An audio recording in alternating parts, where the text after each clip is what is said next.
Number 10, New Year's traditions. Looking over to Lancastrian folklore back in 1872, there was a New Year's tradition. I figured since it's close to that time of the year, might as well throw it in, kick off the list. To celebrate another lap around the sun, your fortune was also revealed. What a lovely combo. If you want to know what kind of partner you're going to end up marrying, well, this superstition might help. It tells you to pour some molten lead into a glass of water, and whatever form those drops assume in the glass, that's going to hint towards your future partner's occupation. So if you see something resembling scissors or whatever, you might just end up marrying a tailor. I mean the profession, not this. Now, of course, it was never clear what it meant if it was a blob. Of course, a lot of the time the shape was whatever you just wanted it to be. That was the whole fun of it. But obviously now we don't recommend pouring molten lead anywhere in the house.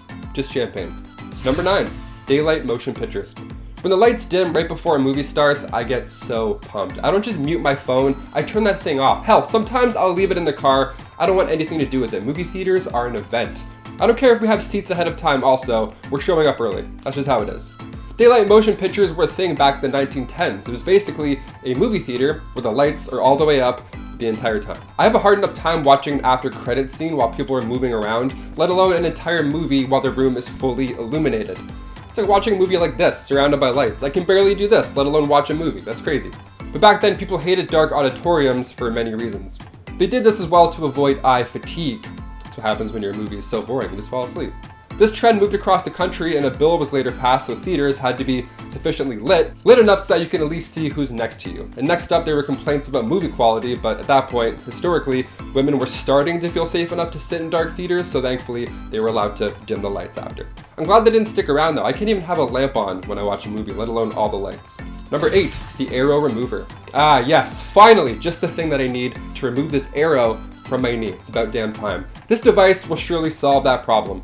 That problem back in the 1500s, I mean. Patients back then were more often than not walking in with an arrow sticking out of them, either their chest, their arm, their back, anything horrible. Now, instead of cutting the tip off and then pulling it out the opposite way, the arrow remover would just cut into the injury furthermore, then open it even wider. And then it would hold it open, and then at that point, you would pull the entire arrow with the head back out through your leg, or chest, or whatever happened.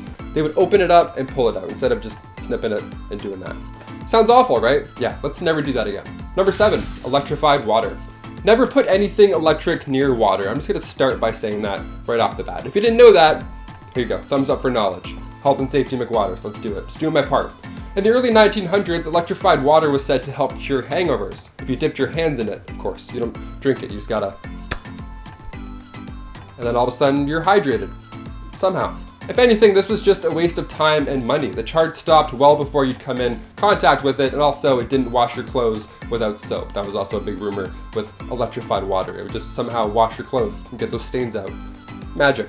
I'd say we're getting better as a community, but considering gamers are selling bath water online, I don't know. Kind of feels like we're going backwards, really. We'll see. Number 6, dangerous toys. You'll shoot your eye out, kid. We've all heard that one. Historically, toys have been pretty bad. I mean, moon shoes? Sorry, what? Remember those? You couldn't jump into a treehouse easily. You just rolled your ankle trying to get down the porch steps. It wasn't fun at all. It was just nonsense. Also, way too expensive. But nothing was as bad in history as the Gilbert U-238 Atomic Energy Lab toy set. Yeah, that even sounds horrible, you know what I mean? Upon first glance, it looks interesting, I guess, but when the company released this kit back in 1950, it was all but games. Gilbert, who is a successful toy maker, businessman, even magician, believed that his line of work should be fun yet informative. He was nicknamed the man who saved Christmas after he convinced the US Council of National Defense to not ban toy purchases during World War I. He was a big deal, and so was this toy. The main reason that it had been discontinued down the road, believe it or not, was because they were too expensive. This set was around $50, which back in the day was a lot more. The price was justified as the set was actually radioactive. The Atomic Energy Lab contained this cloud chamber where you can actually see alpha particles traveling at 12,000 miles a second. Imagine asking for a light bright and then you open this up. And you're like, sorry, what? I can't even read this. What is this? Number 5, elephant in the room. Execution by elephant is described as, well, it's exactly what it sounds like. It's loud, it's fast, and it sucks. This method of capital punishment is one of the worst because it involves elephants. And you know, those peanut eaters, they sadly never forget anything. It's a lot of trauma. The elephants would be used, as you would imagine, to crush, dismember, or just injure the victim in any way. The method was most commonly used by royalty because it was a way they could use elephants to signify both the power of the ruler as well as their ability to control a wild animal. His practice began to die out luckily in the 18th and 19th century as parts of the world that used this method began to be colonized. Elephants were the chosen animal in this situation because, well, obviously size matters when picking an animal to inflict pain, but also because of their intelligence. I mean, sure, bears and lions were popular in other parts of the world, so they did some damage too, don't get me wrong. But elephants would be trained to execute the person in a variety of different ways because they're so smart. This is all bad. To think this was normal stuff once, it's horrible. Number 4, artificial leeches. What if you don't have a plethora of leeches to choose from? What if you need to let some blood out but you don't have a barrel full of leeches? Now what are we supposed to do? Well, back in the 1800s, this metal cylinder with blades came to save the day. This was the solution. Yeah, the rotating blades dug into your skin while the metal cylinder sucked your blood out. Kind of like a pepper shaker, only absolutely horrible. I would say when, right away. I'd be like, please stop, just stop doing that. I'm good. Bring me 1,000 leeches instead. I'll take that any day over this saw contraption. Number 3, amputation saw. When thinking back to some of these early methods of removing something from the body, it got pretty ugly most of the time. Amputation saws were a tool that doctors would take pride in. These looked like they were from the movie Saw. They were like decorative, they had swirls, these lovely grooves, dare I say, which in hindsight didn't help with germs at all. The last thing I want is a place for them to hide. And secondly, imagine you have to get something amputated and the doctor pulls out the family heirloom amputation saw. Little inappropriate. I love the teal and steel combo, but I'm gonna go to sleep now. Thanks. Number 2, syringes. You're probably thinking, wait a minute, Taylor, we still use syringes today. We don't want to leave that in the past. What are you talking about? How is this on the list?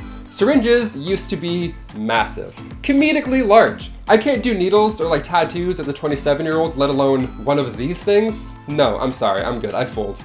In the 1500s, these were used to inject mercury as a treatment for syphilis. It was highly contracted at that point by sailors, and if needles aren't your thing, well, fear not. These actually wouldn't be injected into your skin at all. No, instead, it was much worse. The syringe was a urethral one, so it went into the tip of your, yeah, you know what I mean? It wasn't pleasant. Sadly, the mercury would take out the subject before syphilis did, so this was all bad. We'll leave this in the past. And finally, coming in at number 1, mummification. Once a normal everyday thing, kind of, mummification was quite advanced. Back in the 1300s, mummification was common, and even today we're continuing to find even more mummies. We're uncovering more ancient history by the decade. It's fascinating, but the more we think about it, the more we ask, how the hell was it done? And how the hell was it done so well? Well, we don't do it today because it takes a long, long time. And now, thankfully, we have cleaner methods to rest the dead. It wasn't cheap back then either. Being mummified was reserved for the rich. It's pretty brutal, but what you would do is you'd put a hook up your nose after you were dead, of course, and you would pull all of your brains out. Sounds awful, we're just beginning. After that, they would then cut the left side of the stomach, remove all those goods. Organs, everything in ya, just gone, right out. The timely process here is letting those organs dry. And while that's happening, you'd be gathering your finest mason jars for your lungs and the liver, of course. And then you put the heart back in the body after washing the insides out with wine and spices. Then you'd cover the body in salt for 70 days and then wrap them in bandages. Then the sarcophagus awaits. Now the jars of organs were also stored in the burial chamber at the end of the day, just for fun. Yeah, funerals are a bit easier now. We don't have, jars of people's organs lying around. Now we just have flowers. I don't know. I kind of want to go back to the old ways. Imagine walking in, it's just a jar of my liver. They're like, hey, here's the photos of him. Check out his spleen. Kicking off the list at number 10, animal court. Imagine if Judge Judy did animal court. Do you understand how much money I would pay a month to see Judge Judy do this? Buckle up, guys. Animal court. Yeah, I'd say this part of medieval history, this is my favorite. Nobody's losing heads, nobody has to wipe the king's bottom. It's just animals being put on trial.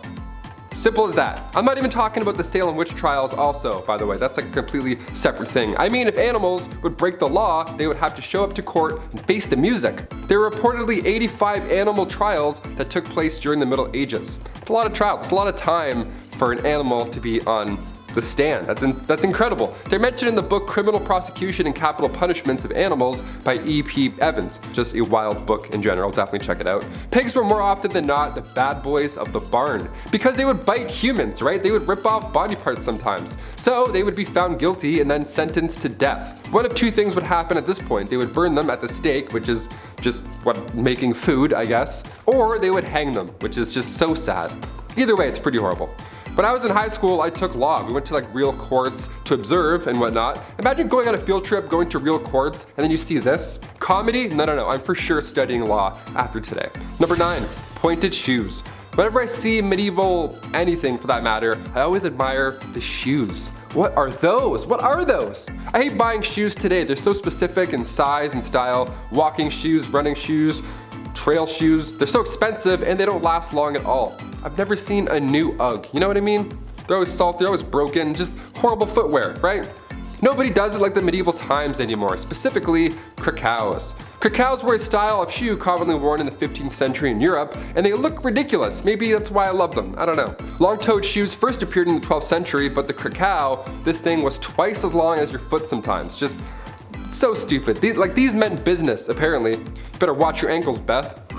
Take those things right out. People would for sure trip over these things. Why were they so long? And why do they keep coming back over and over in time? Who brought these back? Named after the city they were made in, krakows were worn by everybody. But as cheeky as it sounds, the longer the shoe, the more valuable you were.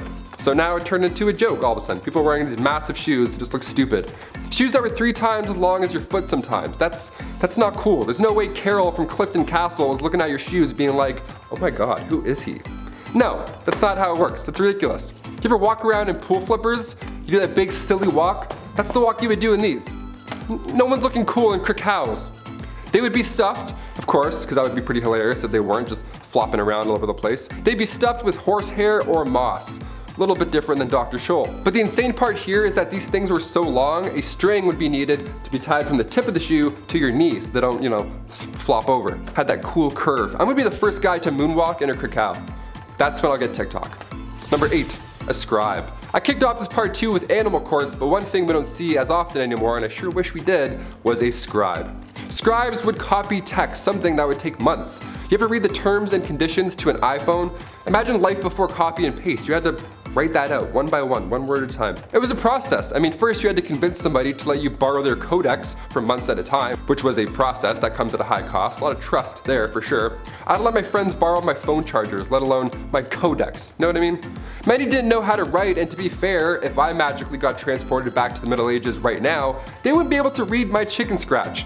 Also ink, like dipping and doing that? No way, I can't do that. If you dabbled in calligraphy, imagine this. Imagine you have to write out the speech of a drunk king. Go. So much ink everywhere, so wet. Number 7, divorce by combat. If you've seen Game of Thrones, you've heard of trial by combat, but what about divorce by combat? Yeah, what in the Mr. and Mrs. Smith is going on here? If you and your significant other weren't getting along in medieval Germany, instead of dishing out thousands of dollars on couples therapy or, talking things out, they would scrap it out. It wasn't just one couple fighting in front of like 8 dudes also. It was organized. It had restrictions in place for the husband. He had to stand in a hole with one hand tied behind his back, while the wife ran around in circles around the hole with a sack full of rocks. I think I'd rather have my wife use the chair. A sack of rocks? Are you kidding me? Just take the barn, take the horse, take it all. I don't want it. Don't hit me with a sack of rocks. I'm dizzy. Where are you? Number 6, face it. The amount of makeup tutorials on YouTube nowadays is great. You can achieve any look you desire overnight. All you have to do is follow along. Hell, maybe you can listen to a murder mystery while you even do it. It's great. It's easy. Easy, he says. I can't even, no way. I can't grow facial hair, so I don't have to worry about trimming anything at all. Ever. I'm still doing No Shave November. Know what I mean? Meanwhile, Andrew's got the Viking look going on. Guys, a new beard every time I see him. Just nothing but men with beard all around me, and I'm like, hey, Mr. Dove Soap guy. Back in the Middle Ages, I would have been set. The forehead was seen as the central point of your face. Like, hi, this right here, boom. So it was common for individuals to pluck their eyelashes and remove their eyebrows completely. Many would go as far as to pluck their hairline as well, so they have the round, oval, bald look. Imagine in Game of Thrones, season 5, everybody was just bald, had no eyebrows. Do you think we get used to it, or do you think season 5 it'd be like, hey, can we give Macy Williams eyebrows? She's a wonderful actor, she needs to emote, come on. We don't need to be historically accurate for season 5, please. Number 5, the knocker upper. It's not what you think, just to say that off the bat. This truly is the dream job. Let me ask you, we're a couple weeks into the new year now, have you woken up late yet? Has it happened? Have you been good? I've been late twice so far, and I was working from home. Yeah, it happens. You don't hear alarms sometimes, or sometimes you just forget to set it entirely. So back in the day, just how did people wake up on time for work? The knocker upper, that's who. Well, the knocker upper, he'd come around and knock you up. I think there's different ways to say that. Kicking off in Ireland around the early 19th century, knocker-uppers are exactly what you'd guess. They carry a big, long stick and they would tap on your window. Sorry, when I say tap, I mean they'd be like, poof, and then wake you up, just jarringly, now you're awake, hi, welcome, knock knock, wakey wakey, let's go, it's 6 a.m., time to go churn something. Knocker-uppers would sleep during the day and they would wake up at like 4 in the afternoon. They weren't worried about sleeping in at all. We could rely on these guys. But if the knocker-upper slept in, then what? We'd all be screwed. We'd be sleeping forever. No one would wake up ever again. Imagine waking up every day by a stick being smacked against your window. How jarring would that be? No wonder everybody smoked on Peaky Blinders. I'd be so stressed out too every single day. Go to bed. Nope, see you tomorrow. Yep, someone's gonna smack on my window at any point. Number 4, the leech collector. I always enjoyed catching frogs growing up. You could probably tell just by looking at me, but apparently I have to step my game up. Yeah, a leech collector is just that. It sounds exactly like what you think. Back when medicine was pretty much non-existent and sickness was just wafting out throughout all these towns, leeches were considered medical equipment. Leeches, we need a big bucket of leeches. The classic, oh, if you feel sick, maybe try bleeding for a bit solution. You know, one of those? They would use horse legs to lure out these leeches, but most of the time, these guys would have to just get in and swim around themselves and touch as much as they can, trying to make contact with as many leeches as they can. These guys must have fainted so often. The loss of blood was intense, and on top of that, you gotta look out for the same reason we need leeches in the first place. Disease. Yeah, these guys were in ponds gulping this disease water, catching leeches. Meanwhile, I'm complaining about bussing tables. Imagine that. Number 3, Lector. Long before Spotify, even before the miracle worker that was LimeWire. Rest in peace, LimeWire, always good. And FrostWire, you're also good. Factory workers needed entertainment to distract themselves from the repetitive, horrible tasks every day, the 9 to 5. I mean, we're talking about a time where women would make arsenic dresses, okay? They obviously didn't have a Google Home set up in the corner. It was all bad at that point. But come 1929, workers aren't treated like complete trash, so now they brought in the Lector. The Lector would read news or literature out loud to the workers. It sounds like a nice gesture when you think about it, but cigar factory workers would have to pitch in portions of their own pay in order to fund these guys. They would have to make less money to hear Joe Rogan rant in the corner about politics all day. Yeah, that's not gonna fly. Not everybody is on board. So there of course were many cases where thousands of workers would go on strike because this dude wouldn't shut up. I mean, some cases, sure, entertain away, but if you need to focus all day, maybe you're working with small parts or like needles, it's kind of hard to get your job done when all you hear is, and I'll huff, and I'll puff, and I'll blow your house down. Okay, next chapter guys, keep it up, you're doing great. Number 2, no rules football. Sports fans are a bit much. The whole yelling at the TV thing, look, unless it's the Green Goblin, I'm not gonna be vocal towards my television set. That's it, I'm just built different, I don't know, I'm not as into it. But sportsmanship, that goes back, way back. Football was a lot different in the late 12th century. Instead of corner kicks and throw-ins, you could do anything you wanted to retrieve the ball from the opposing team. Elbows, knees, headbutts, anything. Also, there's no limit to how many players you could have on your side. So towns would just pretty much fist fight each other, and then in the middle of it, there would be a ball rolling around, and they would say, hey, it's a sport, it's football. Finally, come 1314, King Edward II banned the game. The only time diving was allowed, I'd say, was definitely back in these days, when you would get kicked in the neck. Then it's fair to hit the deck, I'd say, and act like you're unconscious. Then dive away, for sure. And finally, number 1, jesters. The earliest accounts of the fool go back to the 11th century. These fools were hired to liven up the party. Most of you may have an image of a jester in your head as soon as I said their names, just jumping around on tables, you know, boom, boom, a lot of leg up stuff. It was one of the best jobs to have back in the day. The title of a minstrel or a fool, it was an honor to have. The fool's payment was also no joke. Roland Le Patour was rewarded with 30 acres of land from King Henry II as long as he showed up to court every year on Christmas Day to fart. Yeah, he would whistle, jump around, and fart all over the place. Imagine eating beans on Christmas Day with your family, having a nice time, and then Roland jumps on the table, starts farting all over your grandma, then leaps over your head and leaves. What kind of Christmas is that? I'd be so upset. I'd be like, get that guy back here. He's farting on my grandma. Roland the Farter, that was his nickname, pretty fitting, how great is that? He would also whistle tunes in your face while he was dancing around. This was a job, a high-paying job. Nothing but air in this dude. Holy.